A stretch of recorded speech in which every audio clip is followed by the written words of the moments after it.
Hola, soy la Basmati, de nuevo con vosotros. Ayer me tuve que quedar a mitad de la exposición porque pues se me ha pegado la barra de la vida ahí. Porque resulta que había hecho una investigación tan chula, porque me parece que esto es imprescindible e interesantísimo para toda la gente que queréis tener una pequeña idea de arte, que resulta, es que yo me expando, y bueno, me parece que es necesario que os cuente la dialéctica entre el espacio interior y el exterior, por lo menos que os dé una breve idea para que si queréis podéis, porque esto realmente son puertas entreabiertas. Después vosotros sois los que tenéis que empujar la puerta, buscar bibliografía, etcétera, ya que esto es nada. Pero aunque parezca una tontería, la divulgación es de las cosas más complicadas que hay, porque en realidad lo entiendes, pero ¿cómo lo explicas, no? Entonces a mí me salieron ayer como 6 folios, digo yo, madre mía, así voy a explicar yo mucho. Y bueno, me quedé como a mitad. Así que hoy continuamos con la dialéctica entre el espacio interior y el exterior, y espero que os guste. Las obras de Lannart del exterior seducen al espectador. Os voy a hacer una pequeña recopilación de lo que fue ayer. Seducen al espectador porque hay una grandísima conexión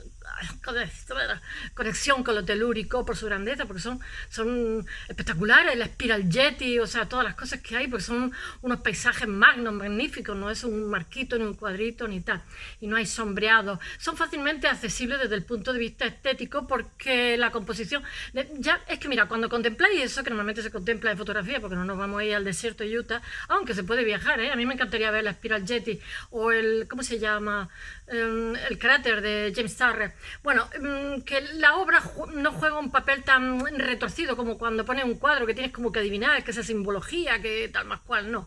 Aquí es todo percepción, son sensaciones, desmaterialización del objeto artístico. Con la sensación es suficiente.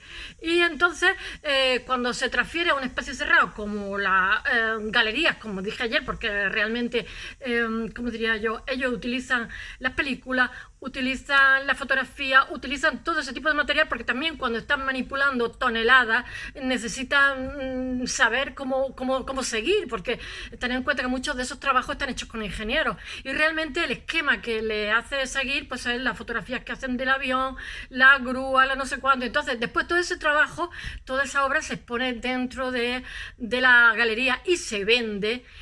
Cuando se transfiere a este espacio cerrado a galería es diferente, puesto que el artista le presenta la obra como de una forma conceptual, ¿sabéis? Y entonces te lo presenta como los pasos, así estaba al principio, luego seguimos, etcétera, etcétera. Pero realmente el artista lo ha utilizado ese material para él mismo, o sea, le resulta imprescindible. Y bueno, realmente hay un vínculo, o sea, una relación dialéctica entre ambas, porque ellos dicen, los de Lannart, que esto no es un objeto aquí que totalmente exterior y al margen de lo que se ha hecho, es la esencia mismo de lo que se ha hecho. Bueno, ahora lo explicaré. Y bueno, hay artistas que también lo que hacen es recoger materiales del lugar y presentarlos también en la galería, porque tienen que vivir, también hay que decirlo. Bueno, entonces mientras que Richard Long hace sus círculos, que ya sabéis, como he explicado otras veces, sus círculos de piedra, yo los he visto en Italia, tiene narices la cosa, en la Gori Collection, que os la recomiendo cuando vayáis a Florencia, por favor. Está abierta a partir de mayo y creo que está cerrada, la cierran en octubre por ahí, que es una pasada de bonita. Y hay intervenciones de Lannart que son una preciosidad, de los mejores del mundo. Bueno, Richard Long en la galería pues lo que hace son círculos de piedras, se trae las piedras del lugar y confecciona y también te expone el material de lo que ha sido pues su caminata, etcétera, etcétera. Muchas veces lo que hace es que te pone también ramas recogidas y te hace círculos de eso. Después hay otros también como Dennis Oppenheim, Nancy Hall, que ya he hablado de ella, o Michael Heiser, que también he hablado. Y entonces esto lo que te introducen son fotografías, películas, textos informativos, lo hacen muchísimo más conceptual, pero sí todo hay una dialéctica, una relación con todo el trabajo que han hecho, porque una cosa y la otra son lo mismo, parte de lo mismo. Esta documentación de la obra no es considerada una mera representación del lugar, sino todo lo contrario, sino es parte de la obra, como le he dicho, y lo que ha servido y sirve es para descubrir y trabajar con ella. Entonces no es un simulacro, es lo que quiero hacer hoy hincapié, no es un simulacro del lugar, sino que forma parte de ello. Por eso ellos dicen que las palabras, las imágenes, la cartografía, los mapas, las películas semejantes al agua, a la piedra, a la tierra, también se modela con ellas. Se fractura y se interviene el terreno, el territorio, de tal manera que entre la obra presentada en la galería y la realizada en el exterior hay un vínculo se genera un vínculo dialéctico, hay un vínculo dialéctico tan eficaz que la una no puede existir sin la otra, he de decirlo. Y esta dialéctica entre fuera y dentro, que hoy lo voy a utilizar en castellano porque si no voy a decir que soy una cursi y una repipi con razón. Ya nos vale. Es determinante, por ejemplo, en Smithson, que es de que os voy a hablar hoy, que os voy a hablar también de una pieza suya que hace de Nevada, que se llama, no me acuerdo, no sé qué Lake, Mono Lake. Y bueno, dice un sitio que no existe. Bueno, Smithson, para Smithson la galería es un espacio importantísimo, un espacio central, pues donde se abstrae el proceso y donde se estructura mentalmente. Y entonces él no es despreciativo con la galería, todo lo contrario, dice que es imprescindible para todo el trabajo. Y entonces ahí es donde muestra la relación dialéctica entre el espacio interior y el exterior, que para él es un vínculo, un binomio entre lo abstracto, que es la galería, donde se exponen las cosas, y lo natural. Ambos dominios interrelación de tal manera que es imprescindible separarlos. Son tan inseparables como el reflejo lo es del objeto que se refleja en el espejo. Y ahora os voy a hablar de un experimento que hace él, acciones que hacen con el espejo. La imagen especular, qué fina es especular. La utiliza muchísimo en Smithson. De hecho se va al Yucatán con 9 espejos ahí, lía unos pollos que para qué. Y entonces ahí donde refleja, él quiere demostrar lo ambiguo, lo doble que es el arte. Y entonces en tanto sus lugares como no lugares, quiere mostrar, y el espejo epitomé en sí la convergencia dialéctica entre el lugar y el no lugar. Es imprescindible que lo entendáis esto, ya que para Smithson el espejo es a la vez un contenedor y una superficie de no lugar. Sus reflejos son no lugar. Los reflejos son por naturaleza inmateriales y pueden ser manipulados, y tanto. Mirad, la mayoría de artistas... ¡Ay! Tenían los estudios llenos de espejos grandes de todos tamaños. Y bueno, él lo que dice es que el juego de espejos puede llegar a desintegrar un reflejo. Y es cierto, ¿eh? Y lo refleja hasta tal punto de convertirlo en abstracción, en el non-site del lugar, en el no lugar del lugar. En los 9 desplazamientos de espejos que él hace en 1969 en el Yucatán, en un viaje que hace el Yucatán, además se para donde le da la gana. Este va como... Allí me da la gana, allí paro, el espejo lo pongo en el suelo, entre las ramas, entre las piedras, pero tiene unos resultados muy bonitos. Esto es de 1969. Él no paró, pero es que murió muy joven. Él experimenta intensamente las falacias de la mímesis. Ya sabéis, Aristóteles, con una cosa ser la otra. La mímesis significa en griego imitación. Y cuando empiezas en arte, empiezas con la mímesis. Te mimetizas en el objeto cada vez que lo copias. Aprovechando, él hace como una parodia de todo esto. Y la práctica es que los 60 fueron muy rebeldes, tengo que decirlo. Es lo mismo que ayer contaba de las galerías, que me hacía una gracia, que decía que era como las catedrales allí donde la pequeña burguesía se hacía la interesante, la guay. Digo yo, pues sí lleva razón. Bueno, la pintura que entiende el arte como reflejo de la naturaleza, de la realidad. De forma irregular, es decir, a ver cómo lo explico, coloca los espejos en sitios elegidos a lo largo de su viaje, pero el viaja fortuitamente y se para donde le da gana, donde tiene un recorrido que no está organizado. Algunas veces entierra los espejos en la arena, otras en las ramas, otras en un árbol, en la hoja, otras en la roca. Dice una frase, dice que tengo que hacer así, porque para leer la chuleta, yo no puedo leer la chuleta, menos mal que no me dedico al teatro. Primero elijo el sitio por el interés que tiene el material, la hoja, las piedras, luego agrupo los espejos y uso el material crudo para apoyarlo. La luz entonces actúa como un opuesto al pigmento, que es básicamente una capa que recubre. Él dice que todo el pigmento es un teatro, porque realmente es la luz la que se impone, y es cierto, porque los impresionistas sin más, nada más que haciendo el mismo referente a diferentes horas del día, eran cosas totalmente distintas. Y es el primer ejercicio que nos hace en Bellas Artes, por lo menos a mí. Nos tiene 5 minutos viendo una montaña y tenemos que pintarle, y de pronto la pintan morada, otro rato verde, yo qué sé. La luz es que condiciona todo. Bueno, en su artículo Incidentes de espejo en el viaje a Yucatán 1969, Writing, que dicen, aprovecha para distinguir la pintura matérica, la que entiende como una superficie que cubre y que oculta al verdadero color, es decir, la luz que vertera a la superficie de los espejos, que lejos de ocultar muestra realmente, es la luz la que determina, y yo estoy de acuerdo con él, el instante, los cambios experimentados en la atmósfera y consiguientemente en el objeto que reverbera. Totalmente de acuerdo, por eso dice él que la luz es un peligro porque lo muestra todo, es desleal. Él dice en sus palabras que es desleal y arriesgada, no como como la domesticada sustancia que sale de los tubos de pintura. Él se está riendo de la pintura, de los pintores clásicos. Tened en cuenta que es que los 18 los 60, el 68 y toda esta época fue un revulsivo, se metían con todo. Y es maravilloso por otro lado, porque si no estaríamos todavía en los árboles, en las cavernas. O sea, cada generación tiene derecho a reescribir su historia, a ponerlo todo patas arriba, porque así tenemos que repensar. Es como un revulsivo. Por eso digo que cuando la gente dice, ay, mira a los jóvenes, yo digo, deja, que están haciendo cosas nuevas, porque ellos son jovencillos y lo ven todo, están más intactos y ven la realidad de otra manera que no les gusta. Y entonces aportan un pozo que nos renueva todo. A mí me parece maravilloso.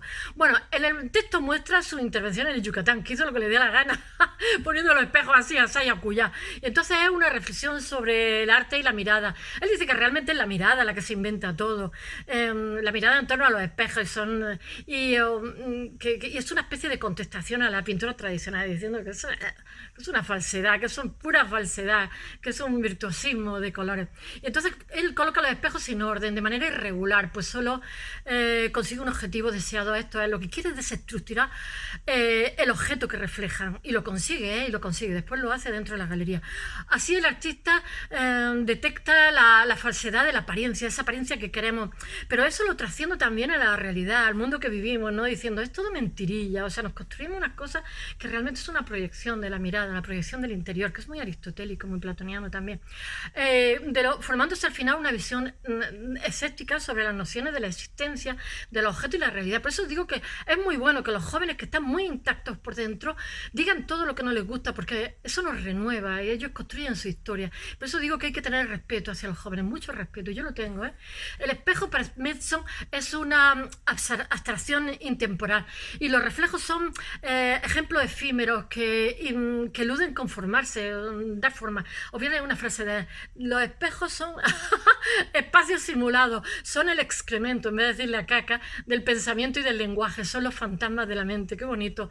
Pero la verdadera ficción erradica la falsa realidad, porque el arte trabaja sobre lo inexplicable, eso es así, y trabaja con la no existencia de las cosas, por eso somos tan raritos, con los objetos desestructurados, con el no objeto. Es así, hay un vínculo. Por eso son tan buenos artistas en el tercer mundo, porque están menos contaminados de la escuela, de los institutos, de las universidades, están más vinculados a las dos pulsiones básicas, Eros y Záratos. Yo estoy con ellos. Esto es aquello aristotélico, lo que he dicho, que es la base de la mímesis, solo como parecido, sino también como imitación. O sea, lo figurativo lo convierte en abstracto, interno, externo. Todo eso lo resquebraja con la experimentación de los 9 espejos. Pero la superficie del espejo ya no puede ser entendida por la razón. Es que eso hay que verlo así. Hace un experimento con 9 espejos muy interesante, por aquella razón que explica lo irracional. Los reflejos de los espejos caen sobre la superficie sin lógica, fragmentando el espacio. Probar a hacer un juego con espejos. Nosotros lo hacíamos también con los punteros estos de luz láser. Digo, un día nos vamos a quemar los ojos, porque cogíamos y le dábamos vuelta a una pieza, porque queríamos, y le atábamos un puntero láser, y entonces al dar vuelta le poníamos espejos y salía como si fuera un aura de luz. Se hacían unos experimentos chulísimos. Entonces vendíamos ese objeto y se vendía, pero después el objeto no emanaba luz. Pero si os fijáis en la Virgen María, tal, en el barroco, en el Renacimiento y tal, todo eso le hacen que emanen luz, ¿no? La luz realmente es la base, es la fuerza del toro. Bueno, él con esos juegos de espejos se fragmenta el espacio euclidiano, borrando la huella del tiempo, invalidando cualquier aseveración. Smithson dematerializa el arte, es así, como para recordar que la mirada es realmente la que crea, la que inventa, diría. Bueno, con los espejos, su dialéctica de espacio abierto exterior y el espacio cerrado interior obra una nueva dimensión, como si fuera la galería dispone los espejos, la galería se lleva los espejos también de forma irregular, para destruir la ilusión de un mundo veraz, y entonces lo que hace es desestructurar, pero dentro de la galería lo hace de una manera más regular, para el que está mirando que lo pueda entender, porque este es un bestiajo. El espejo refleja lo que allí no hay. Por si lleva la galería, mejor coge un espejo y lo pone en el suelo y encima le tira toda una serie de tierra o de leños que ha traído de donde ha estado, del lugar. Y entonces realmente se convierte en no lugares. Hay un material crudo que acompaña, que lo trae de fuera, lo he dicho, que son muchas veces ramas de árboles y los coloca sobre el espejo y lo hace dentro del espacio medible y racional, lo organiza. Su objetivo pues es la reverberación nítida y clara de lo ausente, para que de esa forma reflejar la acción del propio espejo y confeccionar así toda una metáfora crítica del arte como algo ambiguo y como doble. Bueno, y ahora os voy a contar una pieza, pero va a ser muy muy rápido, a ver si soy capaz. Robert Mesa son los contenedores del no lugar, los Monolake, que lo hace en 1968. Este es cuando genera el no lugar, lo hace inspirándose en las sensaciones de cuando viaja, porque ahora os contaré, a la zona desértica de Las Vegas. Esta es una pieza muy famosa suya, es como un marco donde tiene material del sitio y dentro del marco no hay nada. Al norte de California, esto dice que le viene de un viaje que hace a Las Vegas. El Mono Lake, dice, en el Mono Lake todo parece desaparecer, de manera que el lugar no existe como un espejismo que desaparece y después a medida que te acercas al horizonte. Después dice que el mapa no le lleva a ninguna parte. Pero dice que todo eso le resulta muy inspirador. Dice, el mapa que utiliza para el viaje le resulta desconcertante porque no le lleva a ningún sitio, va al desierto a ningún sitio. Dice, es un mapa que no explica cómo ir a ninguna parte, por ello su no lugar se convierte en un lugar vacío, porque como no le lleva a ningún sitio y no está en ningún sitio, entonces lo representa, se trae piedra, hace como un marco y no hay nada en el interior porque no ha ido a ningún sitio y el marco lo limita, el marco de ese material. Bueno, el no lugar alude en este caso, pero también en general a la incapacidad de ver, porque no llega a ver ningún sitio, dice que ve como espejismo.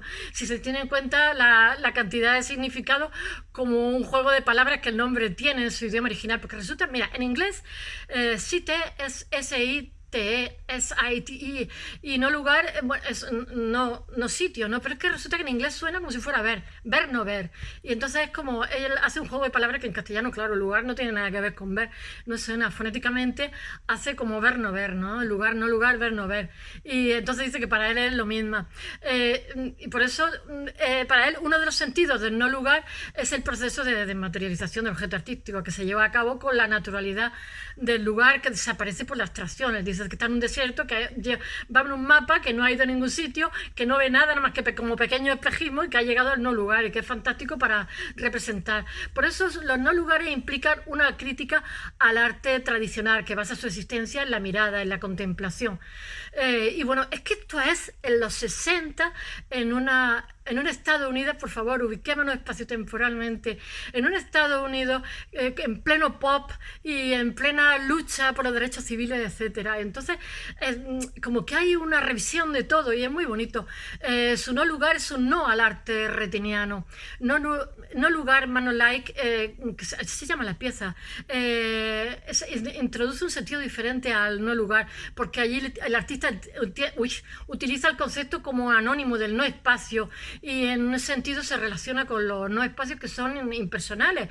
Y bueno, que en Estados Unidos hay mucho, aquí también ya, pero estamos hablando del año 68, que tienen su idiosincrasia, como por ejemplo los lugares de las autopistas. ¿No habéis dormido nunca en un hotel de autopista o comido en un restaurante de autopista? Son como no lugares, son como lugares imprecisos. y un lugar que puede considerarse como símbolo del proceso y como proceso de la vida americana que nos llevan 50 años aquí a los españoles, de los años 60, como Edmondson, porque es que Edmondson generacionalmente ahí es jovencito, el año 68, pero él crece en torno a la Beatnik Generation, Let on the Road, de Jack Kerouac. No sé si habéis leído el libro, si no, bueno, pues da igual. Espero que os haya gustado. Hasta mañana.